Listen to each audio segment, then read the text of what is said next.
What can we do to speed up the adoption of electric cars? Now, this question comes up a lot lately. As you guys know, I don't think it's fast enough. We're still at around 1% of all global sales are only electric. I don't believe it's growing fast enough. I would prefer to see double every year. And even then, I think it would be kind of barely acceptable. So now today, I actually wanted to kind of put all of my thoughts together about what I think needs to happen where we're at, but I'm going to do it from a kind of a different perspective. As you know, I have people who I interview on the show here, but once in a while I get to be a guest on other shows. And today what I'm going to do is I'm going to feature one of those interviews where I was being interviewed by this guy out of Great Britain. He has a podcast called It's Electric. His name is Afeez Kay. Had a good time with him. Don't forget that this is just a Zoom recording of a podcast, so we weren't trying to be all very visual, but I think you're going to enjoy it. I'm going to put a direct link to the podcast in the description of this video, and we're going to get going in just a few minutes. Coming up next. Taking over the world, electrifying the world, Welcome once again. If you're watching me in replay on YouTube, thank you so much. Please consider subscribing so you don't miss anything moving forward. If you watch me on Patreon, most of the time it's live. Thank you so much for supporting the show. If you want to support the show to make sure it is independent and I keep going, please support me at patreon.com/E4Electric. Today it's not a live show because I am in Great Britain right now covering a BMW event, and I will bring that footage to you guys in the next week or so, actually probably next Sunday. And also let me remind you, I have a few cool guests coming up. We just had Steve Burns, the CEO of Workhorse, on the show. It's on my channel in the video library. Check it out. Michael Pershke, the CEO of Automobili Pininfarina, is going to be here next week talking about the very first Pininfarina car that's going to be unveiled or announced actually at the end of the summer. I hope to be there actually to cover it for you.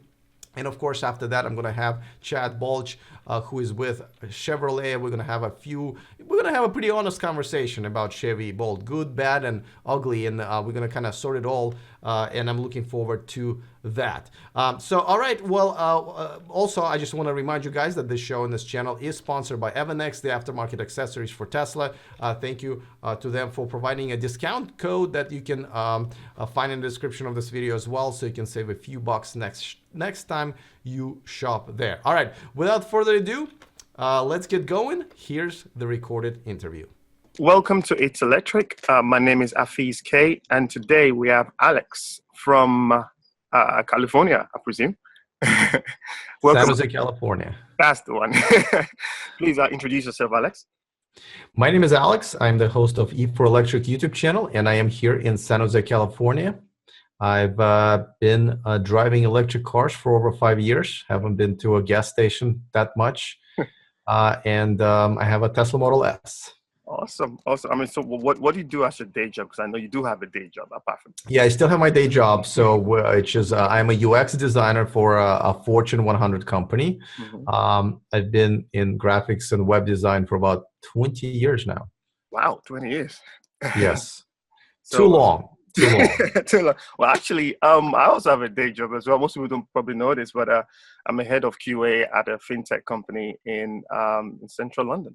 So I guess we also have a day same industry. We're in the same industry. Yeah. I didn't tell you that, did I? But yeah, we are from the same industry. But obviously, Alex is on the show over here because I'm a big fan of yours, as you probably know. I watch your show. Thank you. E4Electric, and I can see how you've grown within the industry. I thought it was a unique opportunity to get you on It's Electric. So first and foremost, the main leading question that I always ask hosts on, that come onto It's Electric is, what do you think from your point of view? Because everybody has a different point of view. What do you think are the fundamental structures that needs to be in place for electric cars to be mass adopted? I think that's no secret at this point. I think there are two main reasons. One is always going to be money for almost everything, right? The electric cars are just too expensive. Let me back up a little bit. The ones that are practical, like Tesla, and we have a few more coming out this year, and even Chevy Bolt, they're still way up there. Definitely Teslas are, and the Jaguar and the Porsches are going to be up there. So the price has to come down for people to be able to afford it, and not just for new cars. Yeah. after a few years, Yeah. Teslas are also going to be, used enough where you will be able to buy them for much, much cheaper, right? Okay. Um, so that's just going to take some time. But obviously, money is a problem, Mm. especially where people don't live in California and the pricing structure is, different. Yeah. But the second one is the infrastructure for charging. Now ideally you want to charge at home, of course, Mhm. and that's not there. I would still call it an infrastructure because in some cases you just don't have enough power going to a house sometimes. Mhm. But in a lot of cases here where there is enough power, but people don't have it installed. Mhm. We do only now have laws where landlords can't get on the way of tenants Yeah. doing it, but then tenants have to pay, and then who wants to pay $2, $3, $4,000 when your lease is only about a year long and you don't know? It's a gift to the landlord. Mhm. You're literally adding hundreds of dollars to your monthly rent, and then we go back to the financial issue. And then on top of that, of course, we need to have infrastructure for fast charging, and not only just for traveling, but also for peace of mind, right? So some people do travel more than a certain number of miles a day, and there are cases where, let's say, maybe you have one charger and two electric cars at home, and one of the family members weren't able to get the full charge and they have to drive around. So we do need fast charging networks for that as well, for people to feel comfortable that they're not just gonna run out of gas. I'm doing Yeah. air podcast. Yeah, Sometimes.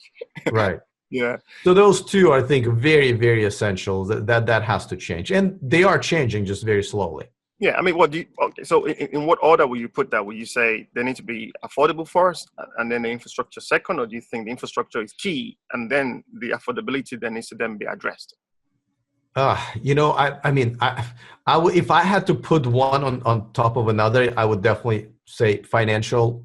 Obviously that's without being able to afford it, you're just not going to have a mass adoption of anything. Yeah. And I think infrastructure does come second, but as I mentioned, they do rely on each other. They are very much not mutually exclusive. Mm-mm. All right, that's what you see. One of the things that I believe that's made Tesla.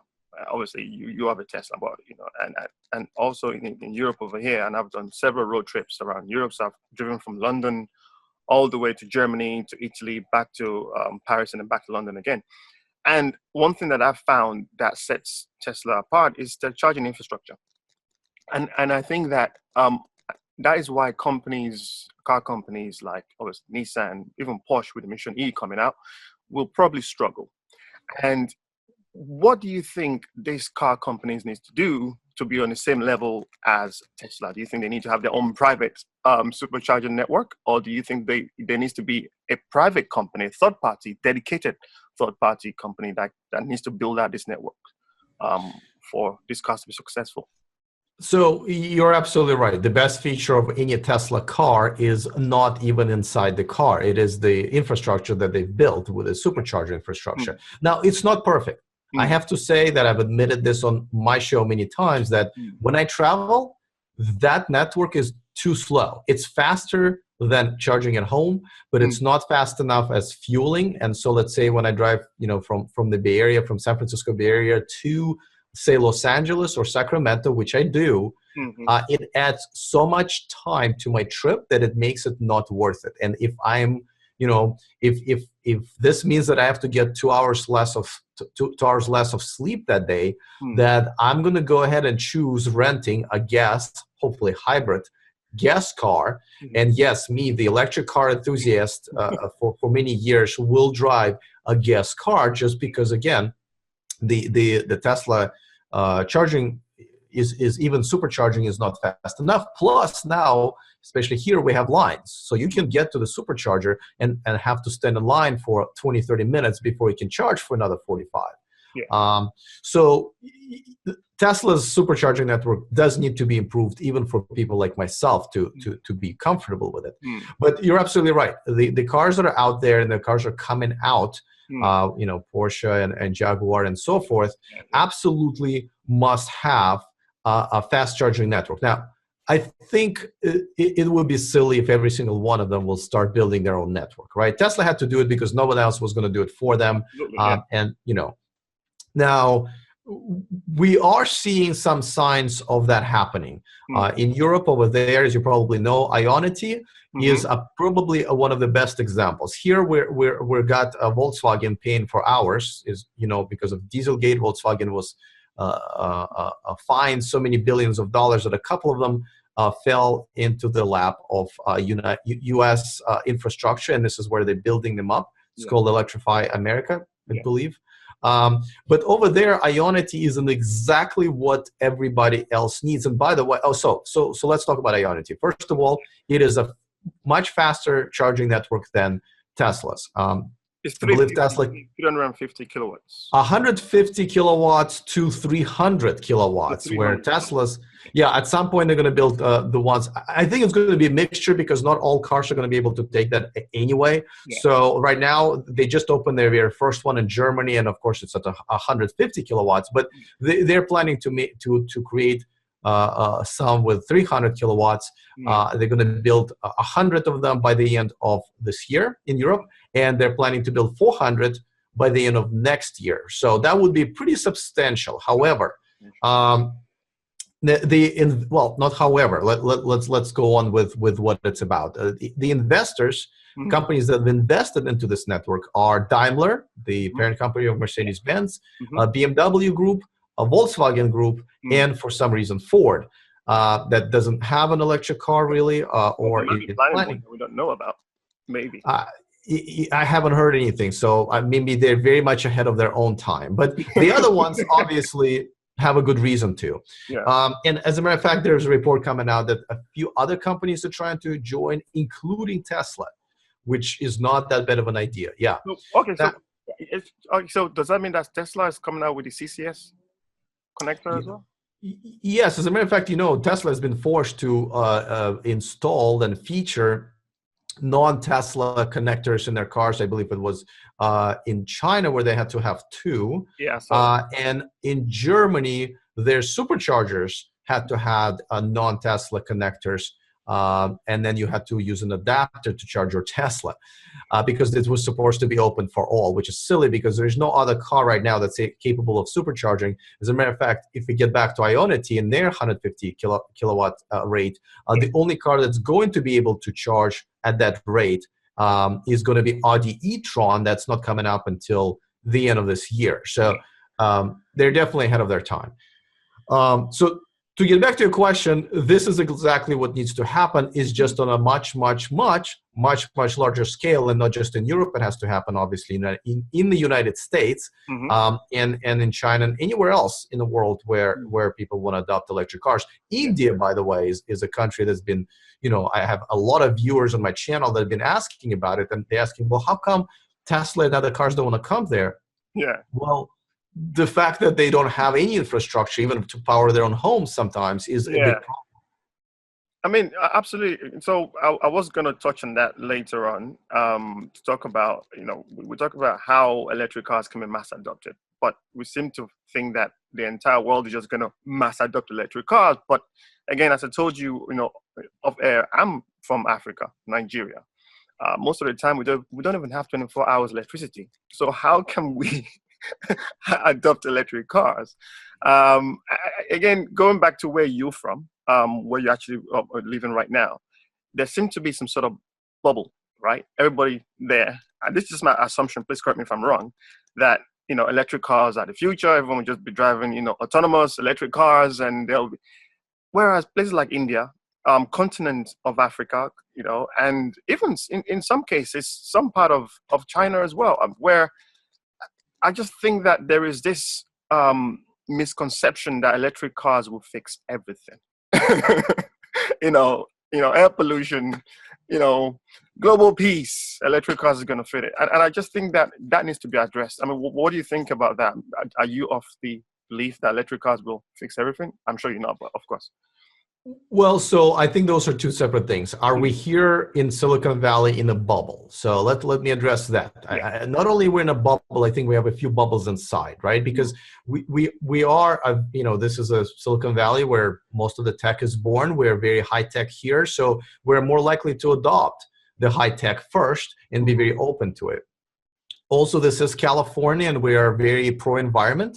So any technology that helps with that is welcomed and much adopted much faster. Yeah. But most importantly, and this is why you see so many Teslas around here. Seriously, like it almost feels like every other person drives a Tesla here. Is because we are in a bubble of housing.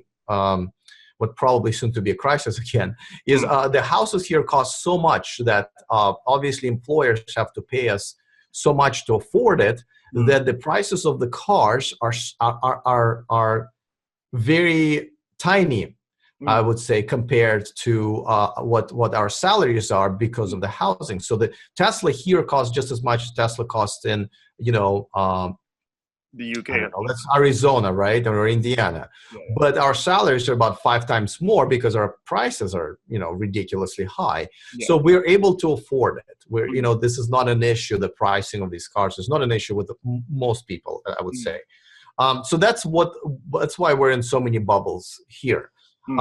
But moving to answer your second part of your question, whether or not the electric cars are going to solve everything. Obviously, they're not. As a matter of fact, it's going to be a while until they even solve the issues that we believe they're going to solve, right? A lot of times say, well, yeah, you guys are making electric cars, but you're driving electric cars, but you're not really saving the environment because you still have to make them, and a lot of, oil, petroleum products go into the trucks that deliver all this stuff, and the electricity on the Tesla factory, general carbon still footprint uses is still gas. there. Yeah, the carbon Right. footprint is still there. Yeah. So it's going to be a while until everything is going to be electric around us, and the factories are going to be powered by solar panels and so forth. So it's work in progress, right? But somebody has to start, right? I think it's silly to assume that we can just wave a magic wand and everything's going to be electric and environmentally friendly. So that is one problem we are trying to solve. And whether or not you believe in global warming, that aside, it's hard to argue that something that burns oil under the hoods of our cars is probably bad to inhale. As a matter of fact, there are plenty of studies that have proven that diesel and petroleum fumes affect people in particular parts of the world enough where there are quite a few deaths that can be attributed to that. We've seen some cities, well, maybe Los Angeles not so much, but quite a few Chinese cities where you literally can see the crap you're breathing in and they can't do it anymore. I mean, in London over here, there have been studies that have said that, and this is just studies, but they've said about 9,000 deaths in London are attributed to bad air, just air pollution. So, I mean, yes, electric cars can definitely help. But one thing, so leading on to my next question. Yes, we know that electric cars can help reduce air pollution, but what about congestion? And I know that where you are, as I'm aware, I've not been there, but obviously I'm aware that the traffic over there, the congestion is ridiculous. So electric cars is clearly one part of the equation in terms of helping us to solve the problem. But what about other means of electric vehicles? So when people think about electric vehicles, automatically they think about electric cars. But obviously there are other means of transportation, like obviously electric trucks, electric unicycles, electric skateboards. Why aren't those type of electric vehicles being given the spotlight as electric cars? Well, they're given spotlight because of many reasons, because the cars are sexier and more expensive than scooters, right? So we're going to talk about that more, right? We have gas powered scooters and motorcycles, but we don't talk to them about them as much as we talk about cars. So that's really doesn't really depend on whether or not the cars are electric. But as far applying the technology to traffic, there is no connection. Like electric cars are not going to solve the problem of traffic. What what is going to solve the problem of traffic is self-driving technologies, obviously, the infrastructure that will be created for self-driving technologies, in other alternative ways of transportation, like what Elon Musk is doing with his boring company, which is underground tunnels, electric quadricopters or helicopters or any other means of transportation by air. So electric cars are not going to help with any of that. Yes, you have other, now they're making electric motorcycles. Here in San Francisco, we have this craze with electric scooter ride-sharing service. But that's only because electric technology is just better at this point in many ways than gas. And I don't think people want, scooters as they're walking down the street. They don't want scooters poisoning their lungs, especially here in California. So electric scooters is the answer. All right. So you mentioned Elon Musk over there, and I know that Tesla obviously has been going through some struggles lately, especially with the Model 3. Can you give us some more clarity? I mean, how is that going? Is the production of Model 3 now increasing? Because over here in the UK, people are probably going to wait another year and 18 months really, until they can get their Model 3. I mean, what is really going on over there? When are we going to get a Model 3 over here? And I mean, Elon promised us this £35,000 electric vehicle, and what is really going on, I guess? Do you know anything that you can share with us? Right. Well, I mean, most of the stuff that I can share is public, but I can probably rearrange it a little bit, a little bit better than I think a lot of people, including Musk, can actually. I mean, I haven't been hiding this, publicly, that I think he's horrible at sometimes doing PR, and I think he's really bad at being a CEO of the company in some ways, right? He's a great showman and he's a great engineer and an inventor, but he's really bad at being the CEO. And this is why this confusion, right? If you think about it, what they've done with the Model 3 is absolutely unbelievable, right? They started production of this brand new electric car that's never been done before. They're startups that they haven't really automated this much of the conveyor lines ever. And they went from making 30 in July, where now they make about 10,000 in this month, April or so, or if not this month, the next month, which is absolutely amazing. Now, the reason people are concerned are twofold. One is Elon Musk keeps setting his own goals way higher that he can actually achieve. Now, we should be smart at this point and know that he has always delivered everything that he's promised and never has done so at the time when he promised. So, what's happening is he's doing it again. At some point, he needs to stop. And I think even he's realizing it, because now he's increased his goal to higher than he even promised. So underachieving that goal would be actually achieving his actual goal, which is kind of what I do when I don't want to be late for a flight. And as we all know, it only works once. But let's say it works this time.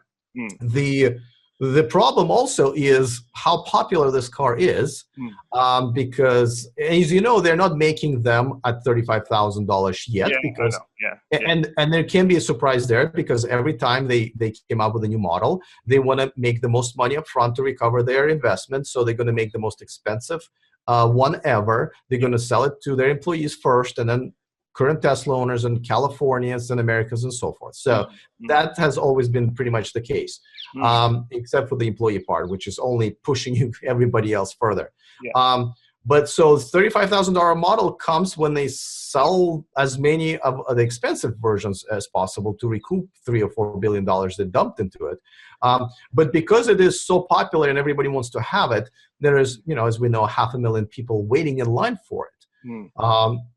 So it's a good problem to have if he could just stop promising something that probably even he knows is not going to happen.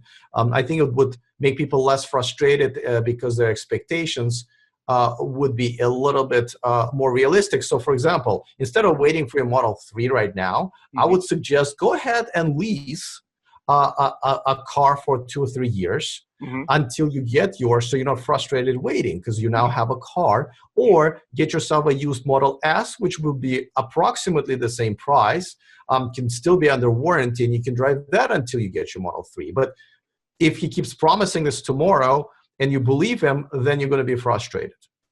Okay. So you mentioned the options there. So we're talking about you can either get a used Model S.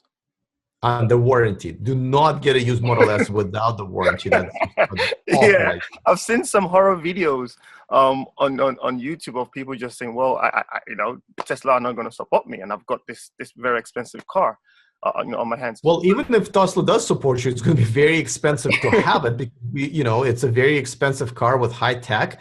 There are also delays in parts because they don't have parts available right away. It's going to be very, very painful. Yeah. Okay. So that's the Model 3. And what other options are there? Obviously, by the way, I drive a BMW i3, and I think it's a fantastic car. I think it's one of the most underrated electric vehicles ever. I cannot disagree with you more, but we'll roll with it. But so what other new electric vehicle options are out there? I know we spoke offline of a car called, is it Byton? Well, so are we talking about the options that are actually going to be for sale within the next year, or are we talking about the options that are coming up in the future? Good question. So let's talk about the one that's available now, and then we'll talk about the one that's going to be available in the future. So one now. But by now, let's include everything that's coming up this year. Okay, so one of us is a Nissan Leaf that just came out with a new body style and a longer range. I would still not recommend. I mean, it's much better than the previous one, especially with the body style. But I would still wait until the end of this year when they have 2019 model. Yeah. They're going to have a completely new battery. They're going to have an active thermal management system, and you will be able to get a range over 200 miles. So that's one. Yeah. Chevy Bolt here in the United States, which unfortunately is not available anywhere else, is also your choice. But this year, we're going to have quite a few others. Porsche Mission E is going to be out in the next 12 months. Yeah, I'm waiting for that, actually. Jaguar I-Pace is going to be out.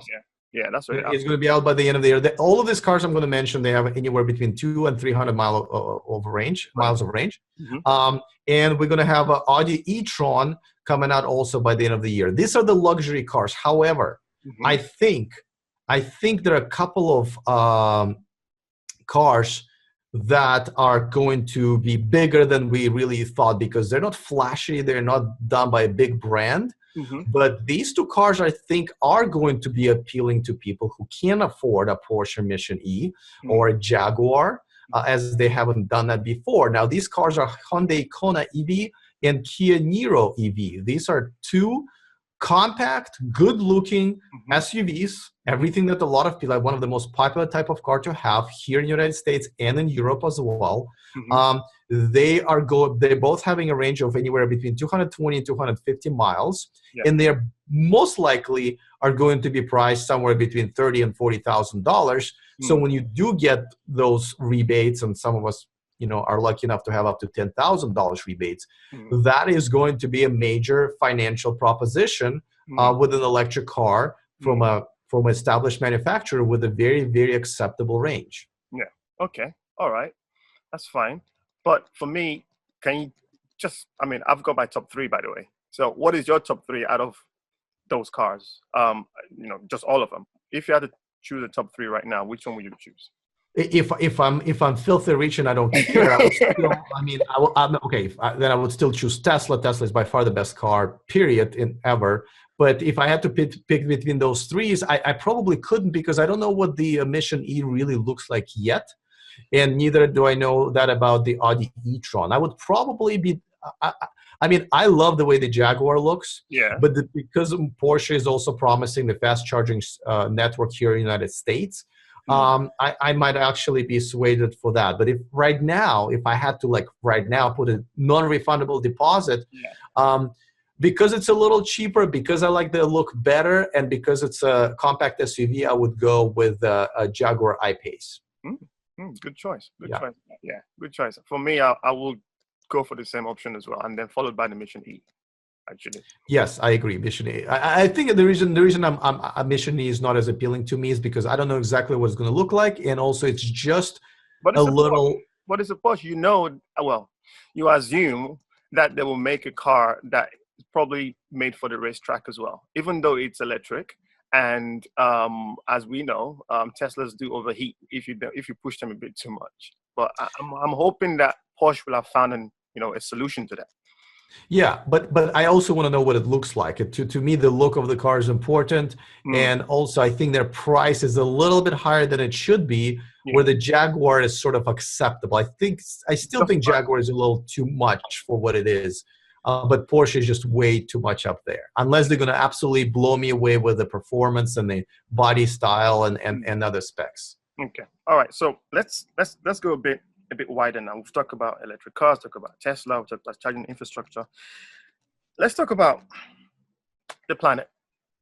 Let's talk about the planet. I mean, do you think clean renewable energy? Do you think we're ready to go 100% clean renewable energy to run our planet right now? And if not, when do you think we'll be ready? Just this is just your opinion. Right. Well, I don't think it has anything to do with the planet. It has to do with our infrastructure and commitment to this, right? And a lot of different governments have to agree on this. And unfortunately, my country has just pulled out of the very important Paris Agreement. So that only indicates less commitment, unfortunately. Okay. But it also gives an opportunity to other countries to lead, and which could be a good thing as well. Mm, Um, I don't see this being even I don't see a green energy being widely adopted, mm, at least in a civilized world, like you were talking about, like maybe Europe mm, and mm, China mm, and North America. mm, Um, at least until 10 years from now. Electric car sales are still about 1% out of all new car sales in the world. It hasn't been growing that much. mhm, So there is really no indication that we're going to get there that fast. So I would say 10 years from now, I think it's going to be a force reckoning with, and we can start seeing some, most people agreeing that that's the future, and countries actually passing laws where it would be illegal to sell gas cars, and there mhm, will be infrastructure and so forth. mm. But right now we're in a baby stage right now. Yeah, I mean, but then again, so let's talk about the energy source. So we know that yes, electric cars or electric vehicles in general are only as clean as the energy or as clean as Right. the energy source. So um, I was having a conversation with a friend of mine, and in Africa, we went from almost not having telephone till we skipped the dial-up and then we just went straight to mobile. And I think the same thing could happen if you know continent like Africa or even India, because we have so much sun, right? We've got really long coastline, so we can essentially go from not having a proper grid system to having a renewable, infrastructure. And uh, and I guess what I'm trying to get to here is, when do you think the entire planet, or do you think the entire planet can switch to a renewable energy source? And at what time do you think we need to start doing that? So first, let me maybe adjust your statement a little bit. I don't think the cars, electric cars, as green as its source solely, because even if you get the energy from, let's say, From a better coal grid. powered, like, it's still not going to emit CO2s, unlike the gas cars. But you're right, Yeah. we'll never be 100% if it still comes from burning fossil fuels. So just a little Mm, footnote on that one. mm, But you know to answer your question, it's complicated, right? It's hard to say, because adopting a major technology is really up to the governments, and there are so many different governments with so many different agendas out there that it's hard to say when all of these governments will finally agree on something like this, right? mm, You're mm, right. I can see people, some countries skipping having a functioning grid and going straight to renewable energy.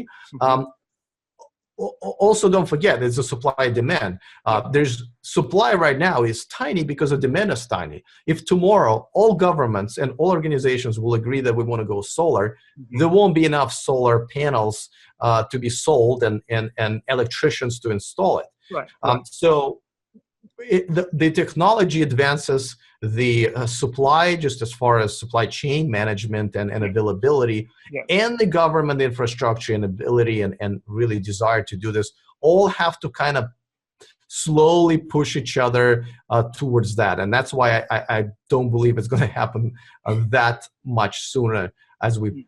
probably hope. Yeah. Okay. All right, that's fine. So one last question. What does Sure. the future hold for Alex? Tell me. I'm sorry, say it again. What is? Yeah, in terms of your E for Electric show, what does the future hold for Alex? Where would you? What's the next step for E for Electric? Well, I think I got my channel and my videos in a format that I think my audience likes. So Monday through Friday, I do daily live news shows on Patreon, and I immediately repost it on YouTube. Yep. There are so many news that I used to be able to fit it in 3 to 5 minutes. Now I'm closer to 20 minutes. So I see that growing.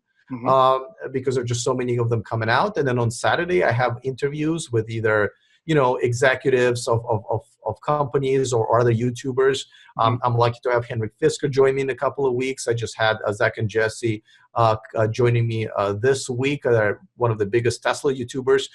So people like that. They like seeing different, like me communicate and interview people. And on Sunday, I kind of do like a subscriber hangout where people can ask me questions live, and we kind of go over what happens throughout the week. Now, I also do special reports. I just did one on, I was able to be the first one to interview and have kind of an up-close look at one of the first Tesla solar roofs. I also just did a report from Milan, Italy, where Byton was unveiling their car for the European market, and just other on-location reports, and I kind of mixed them up here and there. So I'm very comfortable with this format. I believe I'm providing a service for those people who either want to learn about what's happening in the world of electric cars, or people who are already involved. They just kind of want to keep up to date, and they're kind of a tech. They just techies, right? And they want to know what is the next thing that's coming out as soon as it's coming out. So I think I'm just going to keep doing what I'm doing, and as you probably know, you kind of just want to make sure that you're providing good service for your audience, and make sure that you add some new services as they are needed. Yeah, awesome. Thank you so much, Alex. It's a pleasure having you on It's Electric, and hopefully we can get you back again when new cars, come onto the market, so you can give us more information. And from me, thank you guys for listening to It's Electric. Until next time, take care. Bye-bye. All right, I hope you enjoyed it. I definitely enjoy doing this because I'm not really in control. I kind of a interviewee, so I always look forward to those because it gets me out of my comfort zone. But at the same time, I feel like I get to have a different angle on my own points of views and answer some questions that maybe I don't always get to answer. So thank you to Afeez. It was definitely fun. I hope to have him on my show someday as well. As a matter of fact, we might just be having coffee right now as you're watching this video, because I am in the United Kingdom right now covering a BMW event, as I mentioned to you guys before. So I'm hoping I'm having fun right now as you're watching this. All right, this has been fun. Definitely, I would like to feature more of the stuff in the future for you guys, and I hope you enjoyed it. Looking forward to your comments. Other than that, see you next time, and remember to stay charged.